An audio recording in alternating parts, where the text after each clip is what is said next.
Ces films sont les plus terrifiants jamais réalisés. Et croyez-moi, à travers cette vidéo, vous allez revivre des moments qui pourraient bien hanter vos nuits. Ces dernières années ont été du pain béni pour les fans d'horreur. On a eu le droit à Destination Finale, Until Dawn, Évanoui et surtout à des films devenus cultes presque instantanément. Hereditary, Midsommar, Talk to Me, The Witch, ils ont prouvé que le cinéma pouvait être terrifiant et marquant au point de s'ancrer dans l'imaginaire collectif. Mais malgré leur force et leur originalité, il leur manque quelque chose. Les films les plus terrifiants jamais réalisés sont différents et surtout ont parfois l'air trop réalistes. À travers les prochaines minutes, on va plonger dans les entrailles des films définis comme found footage les plus effrayants jamais réalisés et revivre en images cette horreur absolue. On commencera doucement avant de plonger littéralement dans les profondeurs de l'enfer. Et comme toujours, mon but est de vous fournir du contenu de qualité devant lequel vous passez un bon moment. Et pour ça, j'ai besoin de vous, alors n'hésitez pas à vous abonner et à aimer la vidéo si elle vous plaît. VHS. À première vue, la saga VHS pourrait passer pour une simple anthologie d'histoires d'horreur filmée caméra à l'épaule. Tout commence en 2012 avec un concept qui séduit immédiatement le public. Plusieurs courts-métrages reliés entre eux par une trame commune, tous présentés comme des cassettes retrouvées par hasard. Chaque segment a sa propre identité, son propre style, mais tous partagent la même promesse. Plonger le spectateur dans un cauchemar cru, réaliste, comme si on tombait sur des images interdites qu'on n'aurait jamais dû voir. Au fil des années, la saga VHS s'est enrichie de suites et de spin-offs, explorant les fantômes, les sectes, les créatures monstrueuses et surtout la violence la plus brute. Mais au milieu de cette collection d'horreur, il y a un segment qui dépasse largement les autres, un morceau de film si malsain et dérangeant qu'il reste gravé dans la mémoire de ceux qui l'ont vu, Ratman. Tout commence sous forme de journal télévisé. Deux présentateurs annoncent qu'ils ont reçu plusieurs signalements concernant une créature mystérieuse qui entrait les égouts de la ville. Les habitants lui ont donné un nom et l'ont baptisé Ratman et la chaîne décide d'envoyer une équipe pour couvrir l'histoire. On découvre alors un reportage classique, la journaliste Holly enchaîne les interviews de riverains, chacun donnant sa propre version de la légende. Certains disent avoir entendu des bruits étranges, d'autres affirment l'avoir aperçu dans l'obscurité et l'ambiance reste légère, presque banale, mais une tension sourde s'installe. Puis le reportage s'arrête net. On passe derrière la caméra, dans le making-of, avec Holly et son cadreur Jeff. Visiblement, la chaîne leur impose d'aller plus loin, de descendre dans les tunnels pluviaux, pour donner un peu plus de sensations au reportage. Ils aiment pas forcément l'idée, mais ils s'exécutent, et au début, tout paraît normal. Des couloirs vides, humides, et une ambiance glauque, mais pas encore menaçante. Jusqu'à ce qu'ils tombent sur un homme recouvert de crasse, qui se présente sous le nom de Bill. Bill parle à peine, et quand Holly lui demande qui vit avec lui, il ne prononce qu'un seul mot, Ratman. Puis soudain, il recrache une sorte de liquide noir et épais. Pris de panique, Holly et Jeff battent en retraite, mais n'auront pas le temps de fuir. Quelques instants plus tard, ils sont capturés par des habitants des égouts et emmenés de force plus profondément dans les tunnels. Lorsqu'ils reprennent conscience, la scène a radicalement changé. Holly et Jeff se retrouvent entourés par une petite foule inquiétante qui les observe comme des intrus. C'est là qu'un homme se détache du groupe, qu'on avait brièvement vu plus tôt dans le reportage. Cette fois, son ton est clair. Il parle de Ratman comme d'un sauveur, un dieu souterrain venu purifier le monde. Et c'est là que le cauchemar bascule dans le malsain absolu. Ratman apparaît enfin et Holly va servir d'offrande. Sauf que, elle ne meurt pas. Et elle sera retrouvée plus tard avant d'apparaître à nouveau à l'écran en tant que présentatrice cette fois. Elle va ensuite faire un truc horrible, mais je vous en dis pas plus car VHS 94 vaut vraiment le détour. Alors si vous l'avez pas vu, allez le découvrir. Maintenant, la grande question c'est pourquoi toute cette histoire est si terrifiante. Eh bien, c'est avant tout grâce à son style visuel. On est à mi-chemin entre le found footage et le reportage télé des années 90. La caméra est volontairement de basse qualité, granuleuse, parfois mal cadrée, et ce détail change tout. Ça crée une esthétique, donc impossible de se dire « Ok, c'est du cinéma ». Au contraire, on a vraiment l'impression de regarder une vieille cassette retrouvée comme si ces images avaient vraiment existé. L'autre point, c'est aussi l'ambiance. Tout est traité comme un vrai reportage dans la forme. Interview, intervention en plateau, journaliste envoyé sur le terrain, on se croirait vraiment devant une enquête locale. Et c'est justement ce décalage, voire un format ultra familier dérapé dans l'horreur, qui déstabilise autant. Ensuite, il y a le jeu de l'invisible. On nous parle d'un monstre, Ratman. Et tant qu'on ne le voit pas, la peur grandit. Parce qu'on ne sait absolument pas à quoi s'attendre. On a juste un dessin au début et c'est tout. Le spectateur est donc piégé dans cette attente anxieuse, dans cette tension où chaque bruit peut annoncer l'horreur. Et quand la créature apparaît enfin, il n'y a plus aucune échappatoire. Pas d'effet numérique, pas d'artifice. Ratman est une vraie créature créée pour l'occasion avec des effets pratiques visqueux, sales, tangibles. C'est donc brutal, frontal et c'est précisément parce qu'on l'a entendu si longtemps que son apparition est un vrai choc. En combinant une esthétique crade et réaliste, une mise en scène journalistique crédible et surtout cette peur de l'invisible, invisible suivi d'une révélation cauchemardesque, ce segment devient donc l'un des plus malsains de la saga VHS. Et c'est pas la première fois que le cinéma d'horreur nous piège avec ce genre d'artifice. 2 autres films, devenus aujourd'hui cultes, ont réussi à créer à la perfection ce réalisme trompeur qui vous cloue littéralement à votre siège, déjà complètement terrifié à la moitié du film. La saga REC.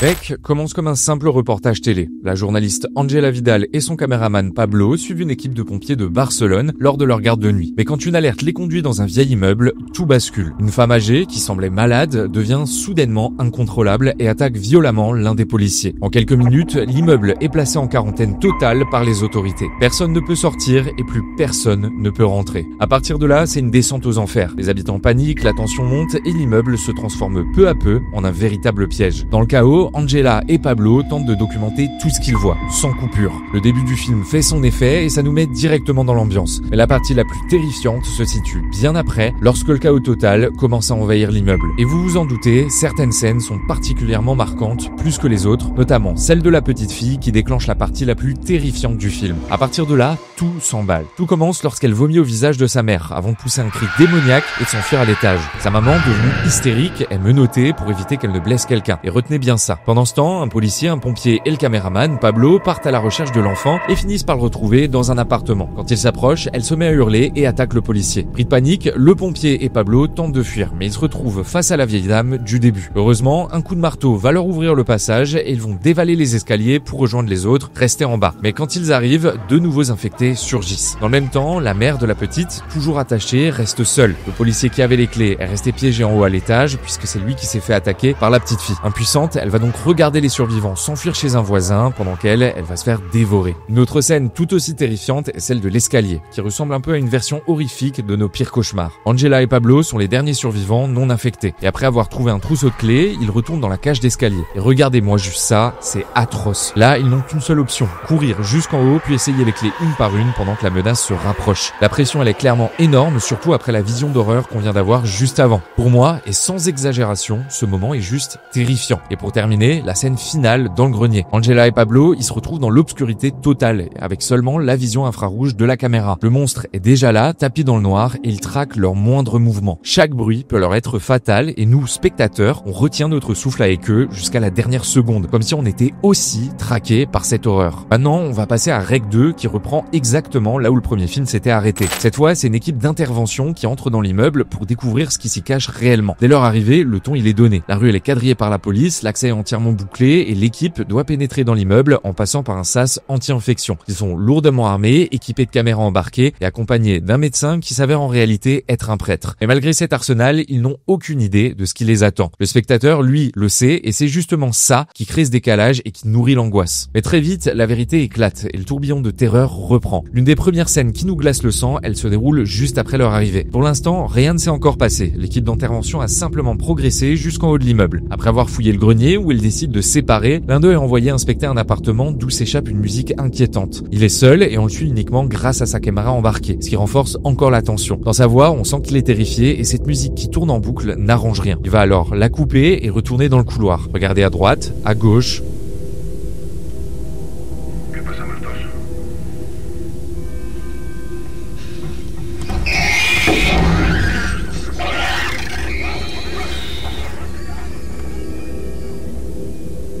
C'est terrifiant, non? Les bruits de pas, les hurlements, enfin je sais pas, moi je trouve ça juste horrible. On avance maintenant plus loin dans le film et attention les claustrophobes, ce passage risque d'être difficile pour vous. Un des membres de l'équipe doit récupérer un échantillon dans un conduit de ventilation. Sauf que ce conduit, eh bien, il abrite en réalité des enfants infectés, rapides, imprévisibles et capables de se déplacer sur les murs. On en avait déjà vu un dans les scènes d'avant, mais on ne sait pas encore vraiment qu'il y en a d'autres qui sont cachés là-dedans. Alors autant dire que l'angoisse, elle est totale et vous vous doutez bien de ce qui va finir par se passer.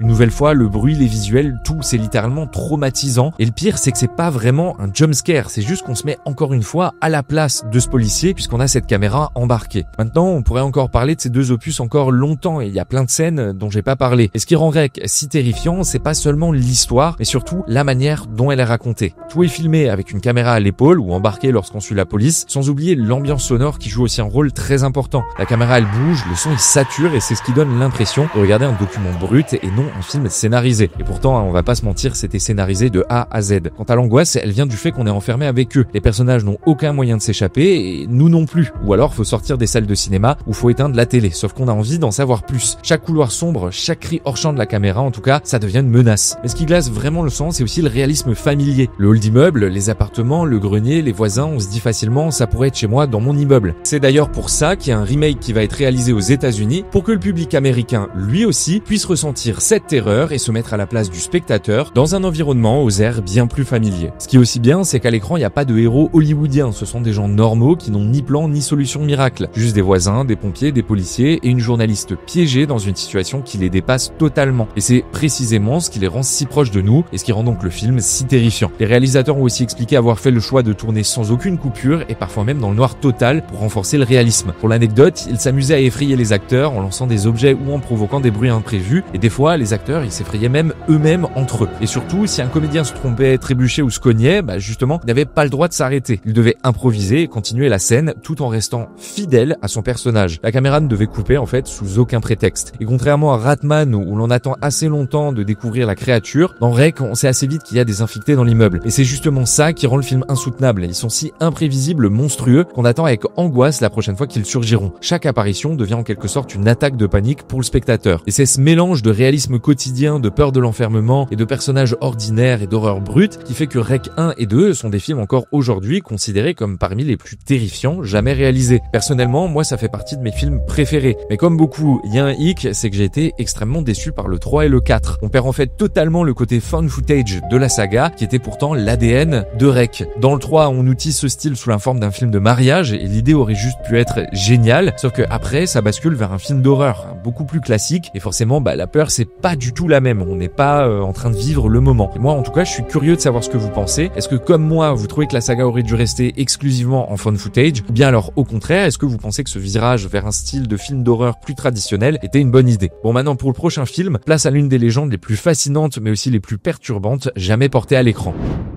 Le projet Blair Witch. Projet Blair Witch ou The Blair Witch Project commence de manière simple et presque banale. 3 étudiants en cinéma, Heather, Josh et Mike, décident de tourner un documentaire sur une légende locale. Ils prennent leur caméra, interrogent les habitants de la petite ville de Burkittsville et se lancent dans la forêt voisine pour retrouver les lieux où la sorcière de Blair serait apparue. Au début, tout ressemble à une randonnée filmée. Rire nerveux, cartes, temps de monter à la hâte, mais rapidement, la forêt se referme sur eux. Les chemins semblent disparaître, la boussole perd son sens et le groupe tourne en rond sans jamais retrouver la sortie. Puis viennent les premiers signes inquiétants, des tas de pierres disposées étrangement comme des marques funéraires. Tard, on a aussi droit à des assemblages bizarres faits avec des branches suspendues aux arbres comme des totems rituels. Et chaque jour, les étudiants se réveillent plus fatigués, plus effrayés, et chaque nuit, les bruits autour de leur tente deviennent plus violents. Craquements, branches arrachées, coups dans la toile, ils ne voient jamais ce qui les poursuit, mais tout indique qu'une présence rôde dans l'obscurité. La paranoïa s'installe, le groupe se dispute, et la peur ne vient plus seulement de ceux qui entourent la tente, mais aussi de l'effondrement psychologique des personnages. La terreur de Blair Witch Project, elle repose sur une idée simple, ne rien montrer. En fait, et c'est là que c'est fort, tout est suggéré. On attend la sorcière, on imagine sa silhouette ou éventuellement des monstres, mais rien n'apparaît à l'écran. Et c'est précisément ce vide qui nourrit la peur. Le spectateur projette en fait son propre cauchemar dans les ombres de la forêt et imagine ses plus grandes craintes qui lui sont personnelles. Le style found footage renforce aussi cette illusion, sans oublier l'ambiance sonore qui joue aussi un rôle énorme. Pas de musique orchestrale, pas d'effets hollywoodiens, seulement des bruits de la forêt. Craquements de branches, pas étouffés, souffle lointain, ces sons familiers deviennent oppressants parce qu'ils laissent planer encore plus le doute. Il y a aussi le réalisme des personnages, ce ne sont pas des héros charismatiques, mais 3 étudiants ordinaires qui se disputent, s'épuisent et paniquent. C'est tout simplement humain, et on se reconnaît à travers eux. Et c'est précisément ça qui rend leur descente aux enfers si crédible. Enfin, l'impact du film a été amplifié par son marketing révolutionnaire, et surtout à l'époque. Les réalisateurs ont fait croire que tout était réel, avec un site internet contenant de fausses archives, des acteurs présentés comme disparus, avec des affiches missing placardés dans certaines villes et le public de 1999 est allé en salle en pensant voir un vrai documentaire. Résultat, une peur qui dépassait largement le cadre du cinéma. Et en combinant ce réalisme brut, l'attente du monstre jamais montré et cette illusion de réalité totale, The Blair Witch Project est devenu l'un des films les plus terrifiants jamais réalisés. Une pierre angulaire du found footage moderne. D'ailleurs, pour l'anecdote, beaucoup de spectateurs ont quitté la salle pendant les premières projections. Mais pas forcément par peur, plutôt puisque le public de l'époque n'était pas encore habitué à autant de mouvements dans un film. Certains allant jusqu'à vomir leur dernier repas. Après avoir erré dans les bois, direction maintenant dans un autre labyrinthe tout aussi angoissant, mais cette fois-ci sous terre. Catacombes. Catacombes ou As Above, So Below en anglais, l'un des rares films d'horreur de ces dernières années qui était vraiment bien et apprécié du public. L'histoire suit Scarlett, une archéologue obsédée par la quête de la pierre philosophale. Avec son équipe, elle descend dans les catacombes de Paris pour tenter de retrouver l'objet mythique. Au départ, tout ressemble à une exploration souterraine classique. Des couloirs étroits, des murs tapissés de crânes ou tagués, des passages de plus en plus étouffants, et rapidement, l'expédition bascule dans l'horreur. Les explorateurs se perdent dans ce labyrinthe sans fin, et chaque détour les ramène plus profondément vers l'inconnu. Très vite, des phénomènes inexplicables apparaissent. Des bruits étranges, des visions du passé, des apparitions qui rappellent en fait aux personnages leur pire traumatisme. Le groupe comprend alors qu'ils ne sont pas simplement dans les catacombes, mais en pleine descente aux enfers au sens littéral. Les murs se referment, les tunnels changent, et à mesure qu'ils s'enfoncent, ils affrontent leurs propres démons. La force de Catacombes, elle ne réside pas seulement dans le côté found footage, qu'on a déjà beaucoup analysé, mais avant tout dans 3 éléments puissants et complémentaires. Premièrement, le film se déroule dans les véritables catacombes de Paris, un réseau souterrain réel, fourmillant de récits morbides, d'ossuaires anonymes et de mystères familiaux avec la vie. Ce lieu a nourri un imaginaire bizarre, à tel point que les explorateurs illégaux, qu'on appelle les cataphiles, s'y aventurent réellement au risque de se perdre à jamais. Ensuite, il y a eu l'engouement de ces dernières années pour l'urbex, ou l'exploration urbaine. On le ressent à l'écran, l'interdit attire, et cette tension entre curiosité et danger rend l'expérience bien plus viscérale. Et pour finir, ce film a été le tout premier à obtenir l'autorisation d'être tourné dans les véritables catacombes de Paris. Un exploit en soi. L'équipe a dû se débrouiller sans électricité et souvent dans l'obscurité complète. Résultat, les acteurs filmés avec des lampes frontales, rampant, trempés, comprimés dans les tunnels étroits et humides. Le tournage en conditions réelles a donc imprimé à l'image une tension de chaque instant. Et si les catacombes nous faisaient suffoquer par leurs histoires et par leur étroitesse, certains lieux abandonnés, eux, glacent le sang seulement parce qu'on ose encore y entrer. Gonjiam Haunted Asylum. Dans Gonjiam Haunted Asylum, l'idée de départ est explicite. Lancer un livestream depuis l'un des lieux réputés les plus hantés de Corée du Sud, l'ancien hôpital psychiatrique de Gonjiam. Le projet est piloté par Ha Jun, propriétaire de la chaîne de livestream Horror Times, qui recrute 6 participants pour explorer le bâtiment pendant qu'il supervise la diffusion depuis un camp de base. Objectif assumé, faire un max de vues, gagner en notoriété, gagner beaucoup d'argent et surtout percer grâce à cet événement en direct. Le ton est d'abord léger. Installation du matos, blagues, interaction avec le chat, sauf que très vite, les signes inquiétants s'accumulent. Certaines frayeurs sont truquées par l'équipe, comme dans leurs précédentes vidéos, mais des phénomènes non prévus s'en mêlent. Équipement qui lâche, objets qui bougent, portes qui s'ouvrent, et zones interdites qui attirent irrésistiblement le groupe. À mesure qu'ils s'enfoncent, la mise en scène qu'A-Jun avait planifiée se fait déborder par du paranormal qu'aucun d'eux ne contrôle. La tension atteint son paroxysme autour de la chambre 402, un lieu mythique au cœur de toutes les rumeurs. Le groupe se divise, certains paniquent et tournent en rond comme si l'asile les piégeait. Et peu à peu, les phénomènes s'intensifient. Blessures inexpliquées, visions dans l'obscurité, apparitions furtives, jusqu'à ce que les possessions prennent le dessus et fassent basculer le live dans l'horreur pure.